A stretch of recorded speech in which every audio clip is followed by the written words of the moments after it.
Welcome, everybody. It's time once again for another episode of SLMA Radio. We're on behalf of the Sales Lead Management Association. If it has to do with sales lead management or sales lead marketing, it probably starts here with the SLMA Radio Show.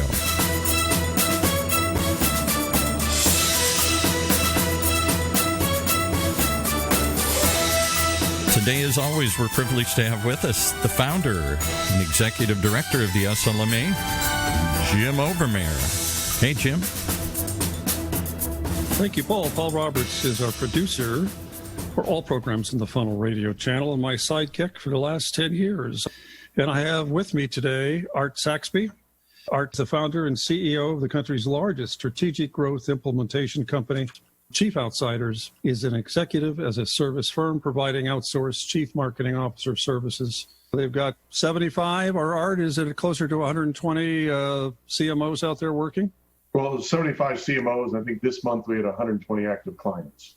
120 active clients. So that is a big deal. The company has been recognized for its high growth by Inc. magazine, being a recipient of Inc. 5000 award 6 years running, and was recognized by Forbes magazine as one of the nation's top 25 small businesses that puts purpose over profits. I met Art and was introduced to Art through Mark Corona, who's the podcast host for the Practical CMO on the Funnel Radio channel. And we started talking about fractional CMOs and how they're changing the game for B2B. I did a little research here, Art, and it seems like the tenure for CMOs seems to be going down year by year. It's down to about 3.6 years now that the average tenure for a CMO, which is about half of what a CEO is and probably double what a sales manager is, but it is going down. The complexity of the CMO role is increasing, as we discussed in the last couple of days. We were talking about this offline. So there's more and more pressure on the CMOs. There's a lot more changeover in those jobs. And then we've got your company, something you started 2008, I believe? 2009. Yeah. 2009. It's a great concept. I've done some of that work myself through the years. I find it fascinating what he's done and how big of a company he's developed. Now, I've got a few questions about it, Art. First of all, who uses fractional CMOs? Our bullseye target are companies that are revenue 10 million to 300 million. If you think of a mid-sized company, in our 120 some active clients, we've got some that are bigger than that. We've got some that are smaller than that. But generally, it's a mid-sized company, not a startup, where the CEO is frustrated. They've got a vision for where the company should be going, or growth has slowed down, or competitors come in, or as we're seeing at the moment, the market has changed, buyers have changed, and the CEO doesn't know how to get where they need to go. They really need someone to look at the business from a market-based perspective, bring an executive level perspective into their management team to help them develop and create their business strategy. But then instead of handing them a deck, will actually be part of their management team to get it done. Okay. I find the fractional CMO job very interesting. You make a distinction between interim and fractional. Can you work on that for me a little bit? For most of our companies, one is they really couldn't afford to bring in one of my people full time. Everyone who works for the company is vice president of marketing at one or more large operating companies. So real seasoned C-level execs.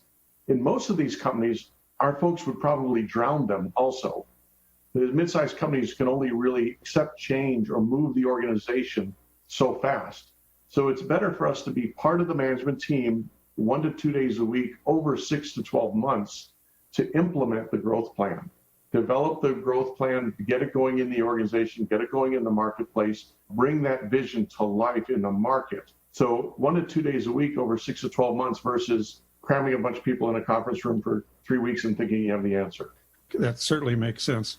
Now, these fractional CMOs, they work a couple of days a week, could be full-time for 5 or 6 weeks and then go down to 2 days a week, that kind of thing. With our private equity clients, it's often close to full-time. 2/3 of the time in the first week or two, it's the first month or two, especially after an acquisition. And then it's usually, a quarter to a third of the time during the implementation phase. Now, within our role, we do have full-time interim when someone leaves a big organization and they've got a hole. But generally, it's 1 to 2 to 3 days a week to implement the growth plan.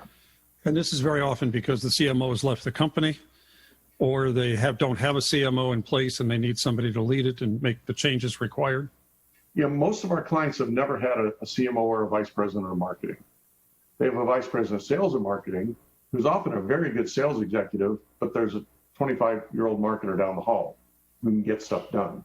They need that business expertise to help them move to the next level, help them really move into lead gen, demand gen, help them move from one industry into another, help them redo their product, product portfolio mix or their product lifestyle. They don't need that skill set forever. We often think about it as our job is to create and design an engine for growth, get that engine built and running, and then we can hand it off. Because the skills to keep it running are different than the skills needed to design it and get it going to start. What kind of companies hire your services? We already talked about B2B, but are they medical devices? Are they industrial of some sort? Are they?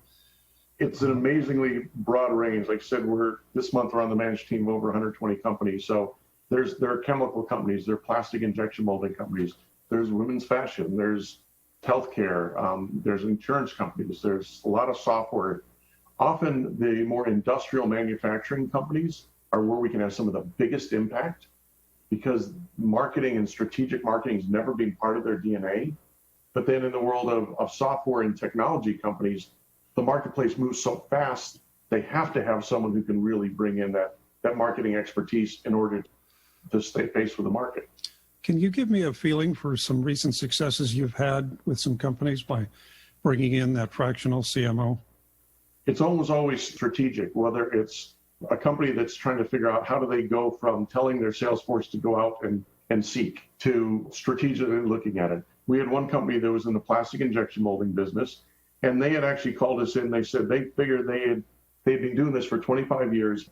They knew their market, and there really wasn't any growth left in their market. So they needed to get into thermoforming so they could go after the automotive parts market. We came in doing the analysis, said, let's look at what this company's really good at, what they're strong at, what their competitors at, what the marketplace is, and actually came back to them and said, gosh, there's so much growth left in your market segment. If you think about your customers differently, there's no reason to add a new type of technology or go into the bloodbath that could be the auto parts market or the auto OEM market. So we were able to help them segment their current customers into customers where there was a higher potential of growth, a lower potential of growth, where there was large dollars and small dollars, and then said, don't treat everyone the same, treat them differently. Have a different pricing strategy for a small company that's not likely to grow versus a small account that has tremendous growth opportunity. And have a different strategy and different pricing and a different customer service model for a company that's really, really good and you just really, really want to hang on to them versus a small company that you're going to invest in growing. It's interesting. Mark Crone in his program this week on SLMA Radio talked a lot about that, how the CMO can come into the company and look at the marketplace, and not just be hired to be a lead generation expert or a SEO expert or a website, or that's the older version of those CMOs. But I imagine a lot of executives don't even know what a CMO is. Exactly. It's really one of our bigger challenges is companies that often need us the most don't really understand it. They'll tell us their problem is sales, or they think their problem is lazy salespeople, and they've swapped out their sales force 3 times in the last 2 years. As we say in Texas, even the best hunter can't bring home dinner if they're shooting blanks at decoys. So if they're going after the wrong customers with the wrong products or the wrong price because a competitor has changed, it's not the fact that your salespeople are lazy. The customers buy differently now. The competitive set is different now. You need a marketing person to really figure that out. I can certainly understand that. Let's say that I'm a CEO of a company, $10 or $15 million. I've just let go the marketing manager, or he left, and I want to get a CMO because I realize this business is getting complicated. How long does it take to get somebody on the job? Frankly, we can have someone in the job in just 1 or 2 days, and we've done that in some cases where there was an emergency in private equity. The 75 people we've about 75 CMOs, do all work full-time exclusively for us. So when we talk to a client, when the managing partners will talk to a prospect, they'll try and figure out who is the right CMO to put on the project, and then sometimes have that client interview 2 or 3 of them to figure out who really fits with their culture, who's got the experience that they're looking for, who is the approach that they think will work best with them. So there's times when we when we can fill that role in a matter of days, we can usually move much, much faster than the client can. And the length of engagement might be, I imagine it's all over the place, but it's usually 6 to 9 months. Our contracts are technically a month to month because once you develop the strategy, that will determine how much effort it's going to take to implement. Maybe the organization has the resources to do most of it themselves. Maybe they don't. You know, sometimes, especially in about a third of our business are private equity owned companies, there's often, you know, a due diligence project. And then if they make the acquisition, help with the strategy right up front, some of those engagements do run into, 1 and 2 years. Does that CMO help hire his or her replacement? Yes.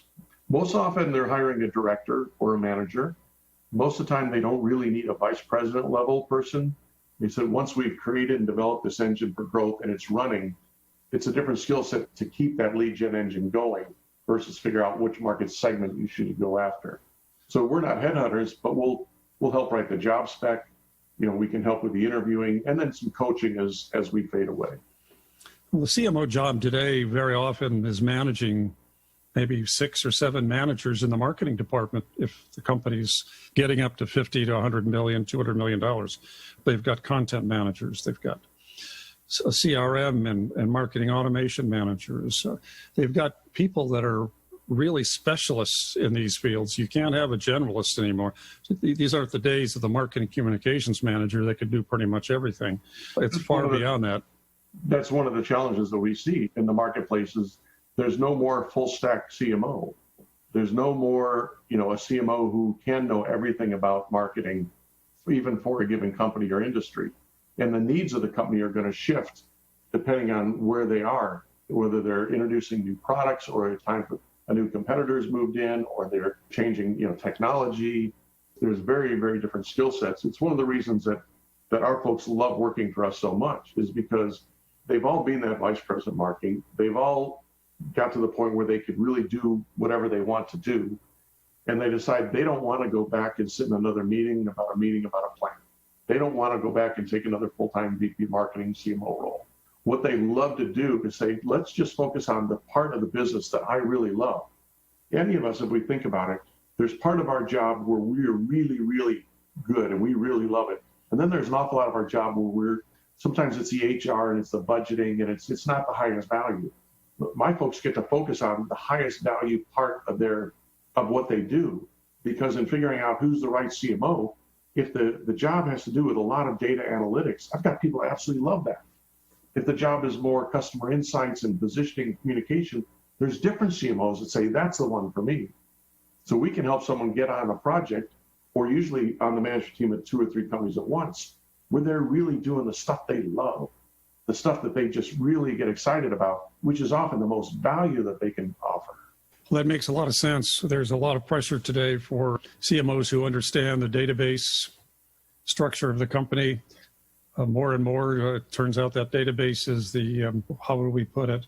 The cash flow for the company is dependent sometimes on the ability to manage the database of customers and prospects that are out there. CMO who's really great at that probably isn't the one to do the rebranding or the positioning, the insight work.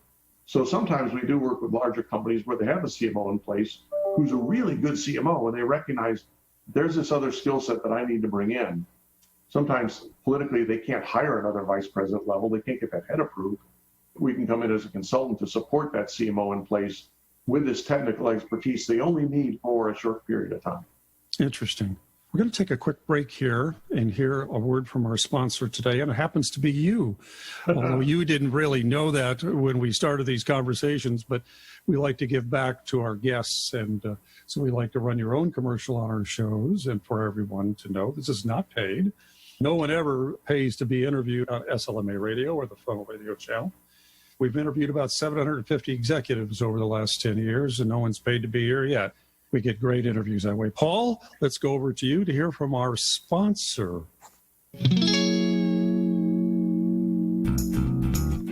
Chief Outsiders is an executives as a service firm. We've placed over 850 CMOs into client companies.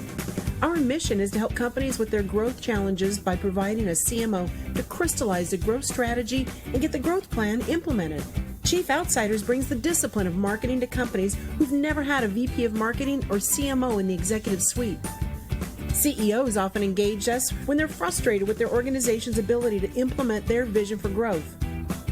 Our objective is not to place a permanent CMO into the organization, but to get the marketing function working and then leave a strong foundation for clients to operate.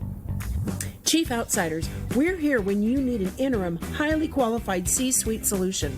Let us help lessen your frustration. Visit chiefoutsiders.com. And now back to Jim and his guest. Thank you, Paul. It's nice to hear from Chief Outsiders today. We're talking with Art Saxby. He's the founder and CEO of the country's largest strategic growth implementation company. Art, were you a CMO at one time in a previous life before you started this company? Yes, I came up through Frito-Lay, Kellogg's, Coca-Cola. Then I got involved in technology when I thought tech was the place to be. Turns out April 1 of 2000 was not the right time to jump from international marketing at Coca-Cola to compact computers. And then after the bust there, I got involved in turning around bankrupt companies, going into a publicly traded but bankrupt company as the VP of marketing, corporate officer to help lead the turnaround. That last one turned around and sold in 2008. And after being unemployed for a year, early 2009, I said, what is it that I really love to do? Where is it that I add the most value? And how can I focus on just doing that? And that was the start of the company. Well, it's really interesting. I talked to someone, a week or so ago, and I was talking to Mark about this also. And this person said, this is a wonderful time to be a CMO. He said, I was born for these times. This is what I'm here for. I'm not here on the nice, breezy, nice sailing days. I'm here in the stormy days. I'm here to take companies through the toughest times they've ever had. I thrive and live off this, and that's what is expected of CMOs. My folks they get bored getting another 2% productivity out of a budget. They love the fact they're on the management team at 2, sometimes 3 companies at once. And in the course of a year, those could all change over. So they could be, in a course of 12 months, they could be working on 3, 4, 5 different companies. They love that new experience coming at them. They love the challenge. They love the camaraderie of the tribe. We're a very active tribe, and the fact that we all work together. There's a lot of learning that goes back and forth. And quite often, someone will say, I need a peer review. A CMO will say, I'm looking at something particularly difficult with this client. I'd like to get some other eyes on this. And they'll raise their hand, and we do it online, and we've got a process for it. But there'll be 12, 15 CMOs that'll spend an hour to look at what are you looking at, what are you seeing, and it's amazing. You can be looking at an industrial company, and you've got healthcare people on the line, and SaaS software people, and consumer, and industrial, and you name it. And they all bring a different experience. They all approach the problem from a little different perspective because a little different experience. So it's a chance to constantly learn from each other, constantly see new challenges, but also not feel like you're alone out there because you do have this full tribe to help you when things get tough. Well, how do you price a CMO going into a company? How do you figure out what the cost is going to be? When I've done fractional or interim work in the past, I often said, you're not going to spend any more than what you were spending to have a VP of sales before. Whoever you had in the job, I'm actually going to be less, and I'm going to bring more experience and more intensity to it. So it's not really going to cost you more. We price based on a monthly retainer, trying to kind of estimate about how much time this will take, because our role is to be a part of the management team. And we never want the CEO to say, why did the CMO spend half a day in there with my CFO? What did that cost me?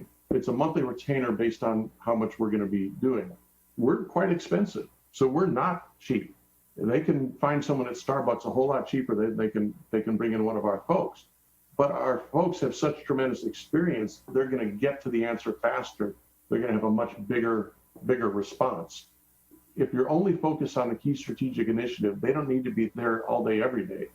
They're not paying for someone to be there 5 days a week. They're paying for 1 to 2 days a week.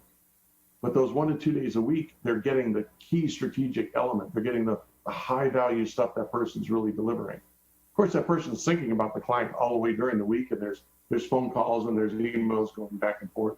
So a really top level CMO that company could never attract and retain, they could actually work with that person for, a similar cost than it would take to hire a full-time person, but that full-time person wouldn't be anywhere near as strong as they're getting. Well, I was looking up salaries for CMOs today before the interview, and a couple of the sites were talking about the average cost of a CMO, which is hard to average because of the number of companies, 135 to 165,000 a year. But that's not fully loaded. By the time you take a look at them fully loaded with all of the benefits and everything, you're looking closer to $185,000, $200,000 a year for CMO, a real CMO, just not somebody who got the CMO title. Yeah, and I would be surprised if any of my folks had a salary under 300K before they got to me. They were all much, much higher level, higher experience, higher dollar expertise. Now they're doing this because they really, really love it. It's a different level of resource than you would get for 150K, a 200K base salary. Oh yeah, I believe it. Definitely believe it. Now they are employees of the company. And they're partners. Think about a large law firm or accounting firm. They're partners. They own a small amount of equity. That's great. But you've got some regional managers? Yeah, with 75 people, I sure don't want them all reporting to me. So I have a full-time CMO who's my number two, who's been the other co-principal. He is a marketing staff. But then we have a managing partner of the Northeast, one of the South, one of the Midwest, and one of the West. They manage the CMOs and the relationships in those areas. And several of them have area managing partners below them who also are doing selling biz dev. Then we have some full-time salary biz dev people who focus on like private equity and such. So it's not an eat what you kill. The CMOs are encouraged to bring in leads and references from their current clients and their past, but we've got a full marketing program, full sales organization to help negotiate, close, figure out who's the right CMO to fit on the project. I was just looking up your website here, which I wanted to go over very briefly. And protect your opportunities with strategic response experts from the leading CMO firm. Now, and also I'd point out that if someone listening to this, today happens to be March 27th, 2020, strategic response to crisis. We changed the website 5 days ago. We're in the midst of a crisis. So there's not a lot of CEOs right now today who are saying, help me develop my long-term plan.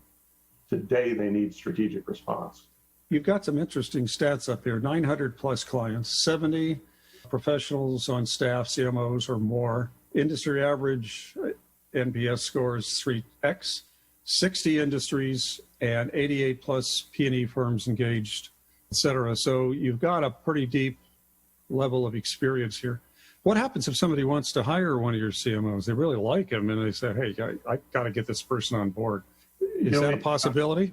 It is. There's a clause in the contract where they have to pay us a fee. Most of the time, my folks say, no thanks. I don't want to go back and do another full-time gig. In 2019, we didn't have anyone hired away. In 2018, we had 3 CMOs hired away. In 2019, we had 2 CMOs come back who had been hired away years ago. And we know the average tenure is 2 to 3 years. And the private equity company sold that portfolio firm and they came back to us. Now, Art, behind you, there's a book on a shelf.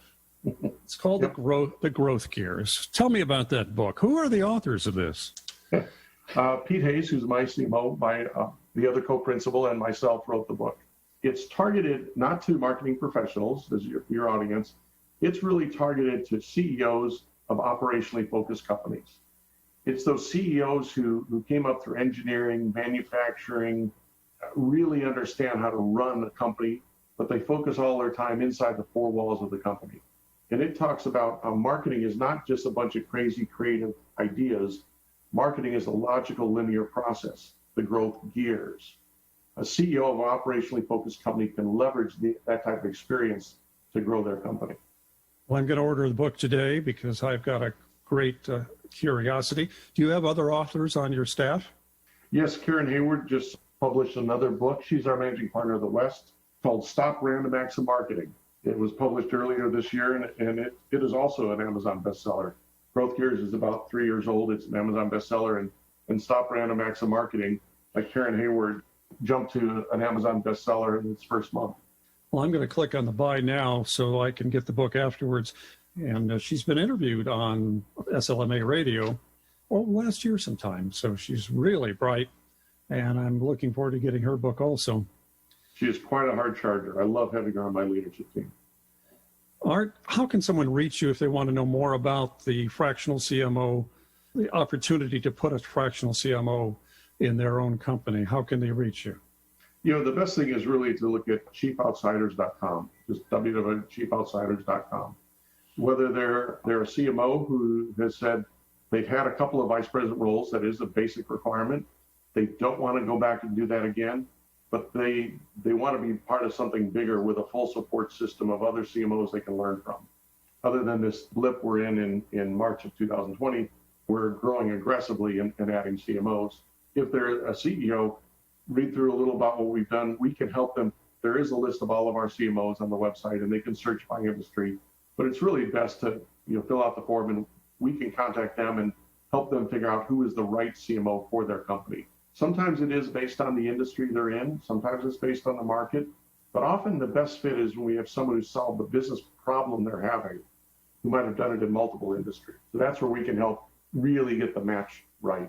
Well, I noticed on your website, one of the things I really smiled about today, that when I clicked on your bio, it was really interesting because you actually gave your phone number and your email address and connect with Art on LinkedIn. I always wondered why people would try and sell someone and then make it really, really hard for them to get a hold of you. The number of companies that do that. I go up and look at companies that we want to interview, and they've got a phone number that goes to sales and no place else. You don't know who's running the company. There are no emails. There's no way to get in touch with them. Yeah, every one of our CMOs there is listed with their bio and a video of them and their email and their phone number. So if you want to look and see who do you have in manufacturing, who do you have in healthcare, who do you have in fintech, whatever your industry is, you can look and then reach out to them directly. It just doesn't make sense to try and be hidden from people who want to talk to you. Well, it seems like you've got CMOs across the country in about 20 different cities, it looks like. Very much scattered across the country. Art Saxby, thank you very much for taking the time today. I know you're a busy guy, probably working on a new book, and you do a lot of public speaking. Hope to get some more of your people and hear them on Mark Arona's program, The Practical CMO. And thank you for taking the time today. All right, Jim. Well, thank you for this. I enjoyed it. All over to you.